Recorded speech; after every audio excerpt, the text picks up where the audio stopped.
Listen and enjoy the DeepRedRadio pod. Beim letzten Hardline-Festival lieferten die Pierce Brothers aus den USA das Creature-Feature The Wretched ab. Eine wirkungsvolle Mischung aus Hexengrusel, Backwood-Horror und Home-Invasion mit 2 jungen Familien. Der Film ist einfach gedreht, aber vor allem im Kinosaal sehr ergiebig, was den Genrefaktor betrifft. Inspiriert von verschiedenen Hexenmythen erzählen uns die Regisseure über ihre Idee und Umsetzung zum Film. Dabei fällt zuletzt noch ein interessantes Detail aus deren eigener Familiengeschichte, denn mit keinem Geringeren als Sam Raimi hat ihr Vater beim originalen Tanz der Teufel gearbeitet. Hört rein in unser Interview mit den sympathischen Amis und begebt euch mit uns auf dunkle Pfade ins Reich verlorener Seelen.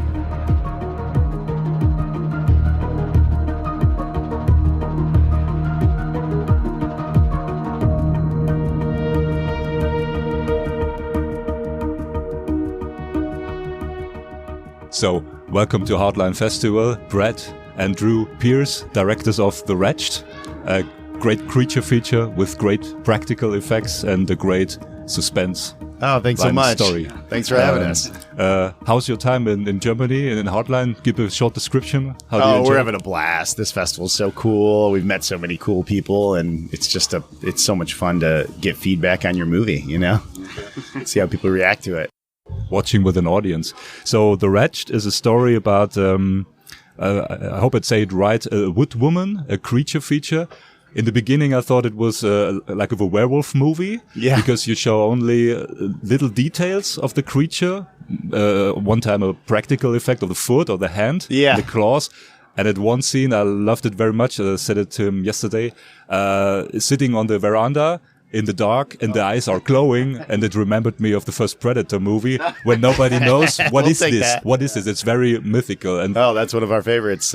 Yeah, that's actually funny because we have a ton of horror scripts we've written, and this movie we actually gutted one of our werewolf scripts and took a lot of pieces from it. It was kind of a similar voyeuristic style movie, and we took a lot of the pieces from that and used it for this movie. Yeah.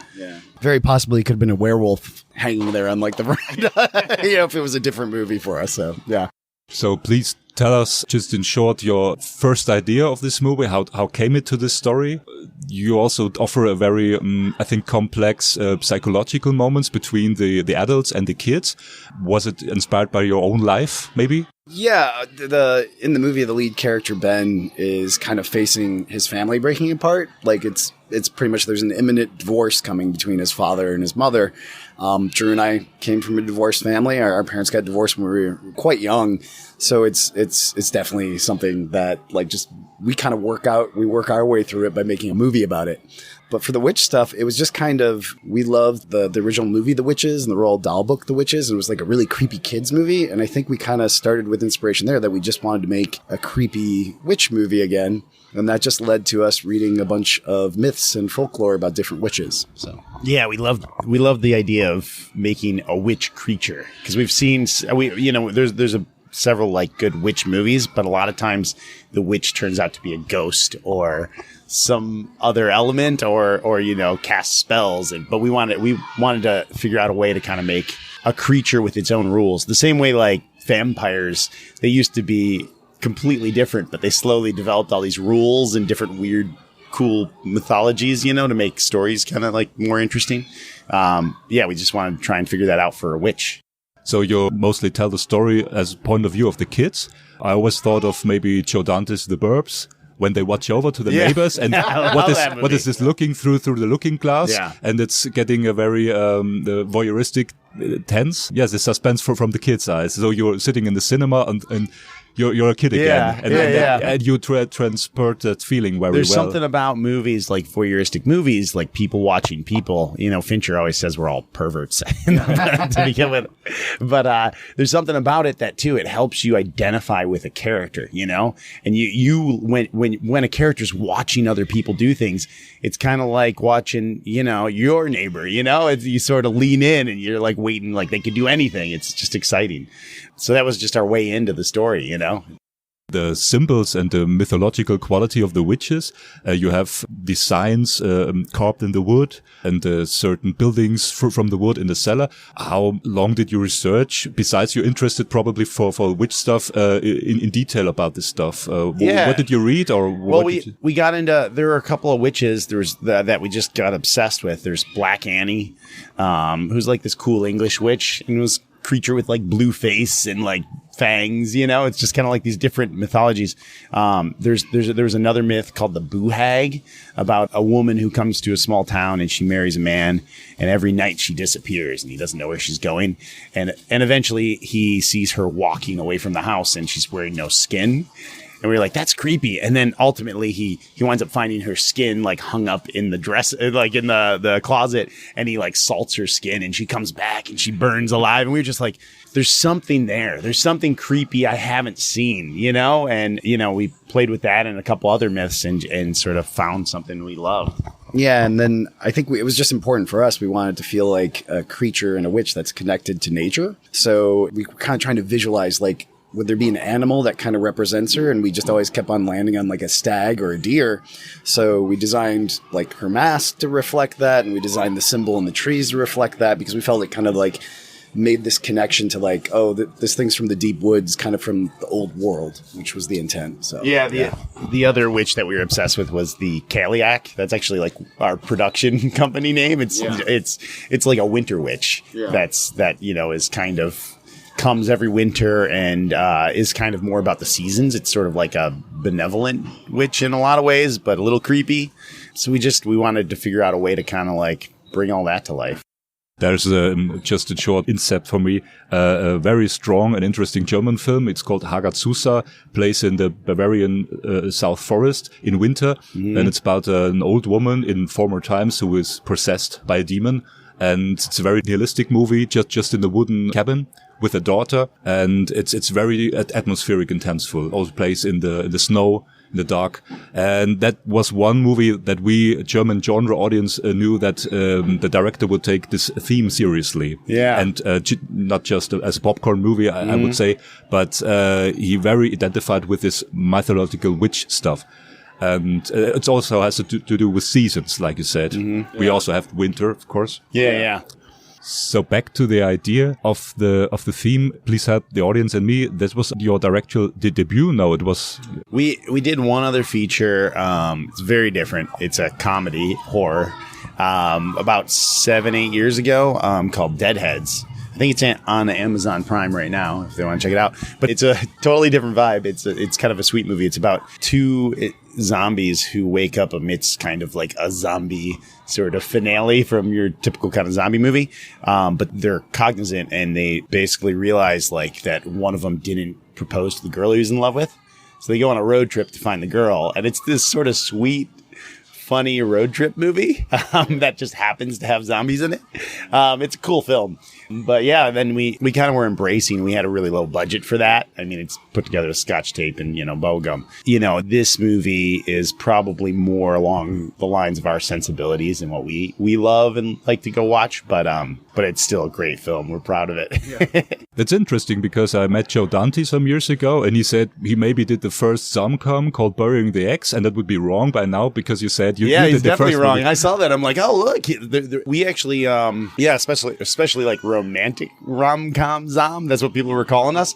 After we hit, and it wasn't intentionally, but like there were several. There were like 3 or 4 of them. There was that Burying the Ex and Warm Bodies, is kind of very similar to ours. It's a little bit more of a Romeo and Juliet story about like a zombie and a human who fall in love and they're from different worlds. And ours it has a little bit of a different vibe, but similar, And now I have a good question coming from your movie to some background, but starting with your movie again. You have the witch, the wooden witch, and this strong image of the tree with the roots going down in the earth, very dark, very materialistic stuff. You think in the cinema, I feel that tree. Mm-hmm. And this wooden witch remembered me, of course, of The Evil Dead by Sam Raimi, but also of The Guardian by William Friedkin with the strong tree image. Yeah.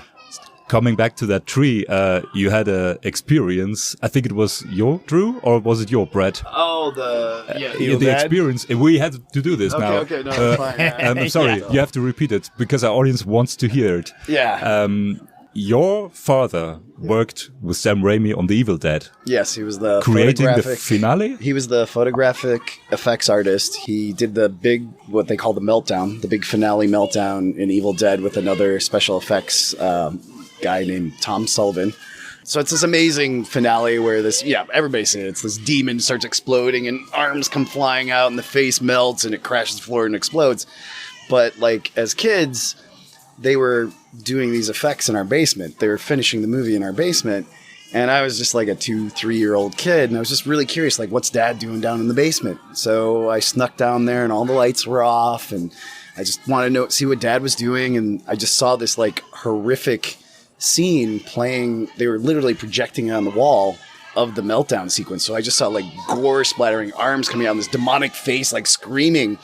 And then like I was just horrified. And then the lights just turned on and they were showing the finale to Sam and all the guys to like see if they liked it. And then they all turned and realized like, oh my God, Bart's son is terrified and we've scarred him for life. So it just kind of, it's a memory that'll never leave me. And I've been afraid of basements ever since. So. And you said you never watched horror movies since you were 16 years old, maybe? Yeah. Well, it was kind of a joke in a weird way because like I hadn't watched Evil Dead till I was like 15 or 16.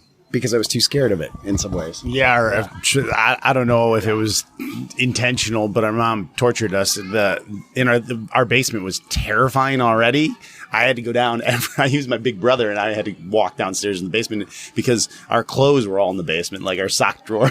So every morning we go down, and Brett wouldn't go downstairs to get socks unless I'd go with him. And it was just one of those really eerie, Midwest basements. It's got like a really loud, sort of thunderous. What is it? Heat. Oh, it's got like a furnace. It's just I think there's a few shots in Evil Dead that are actually our basement. So yeah. Well, we see that often in especially American movies that the concept of the house and the basement has a great role in horror movies. Oh yeah. You have rooms, you have maybe bigger streets than us, you have more room, and you can explore more of the physical quality of the local quality of a horror movie. Yeah. You have nice woods, you can make atmospheric wood shots. Yeah. So give us a hint. Do you have a next project or a next idea? You don't have to tell much details. But yeah, I mean, we got a couple of things we're developing with different companies, but and several of our own scripts. But one of the things we're excited about is a werewolf concept, kind of pillaging more of our ideas from our old script, and we kind of have a new way in. I mean, one of the things we get excited about is figuring out ways to take creatures that have been done to death and just revisit them and find a new twist on them, So we always kind of taught, we've thrown back the idea back and forth too of also making a sequel to The Wretched. I think being here for some reason at this festival, I've always been kind of like, well, maybe we want to make a sequel, maybe we don't. But I've just had so many good ideas since I've been watching movies here that I think we got a good idea for a sequel if we get a chance to do that too. So. Well, the audience gives you right. It was the first movie who was sold out at the festival. And Yes, it was I didn't know that. Totally sold out. Oh, and wow. Okay. It was fun to watch this creature feature with the audience and get the reaction. And I just not only say that because I have to say it, but I think it was a very nice movie with good effects, with good storytelling. I've seen other creature features who were nice, but not only that developed as yours. Yeah. And the right atmospheric. Keep continuing that, please. Oh, thank you. Yeah, no, we're going to do our best. So thank you very much, Brad and Drew, for being here with us with DeepRedRadio. And we wish you all the best for your you too. career. Thanks for having us.